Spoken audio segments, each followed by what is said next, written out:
tukapewa wachache, na tunaambiwa mpaka mwaka ujao mtu aje alete kazi yake amakiwe.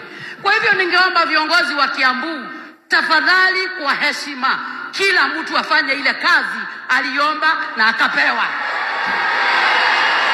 Watu wa Kiambu, viongozi wa Kiambu, nataka kuwafahamisha kwamba president wa Kenya anaitwa William Samoei Ruto. Gavana wa Kiambu anaitwa Paul Kimani Wamatangi. Mama kaunti wa Kiambu anaitwa Anne Wamuratha. For now, tafadhali tutulie. Mwaka ujao, kila marubano ikitangazwa mwaka ujao, wale wako kwa viti walete kadi zao, wale wanataka viti walete maono, tupambane, kiwanja itakuwa free.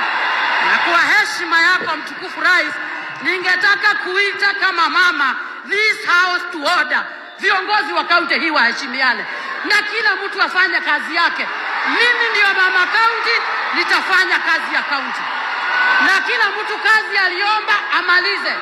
Mwaka ujao wale wanataka viti, hata yule anataka kuwa mama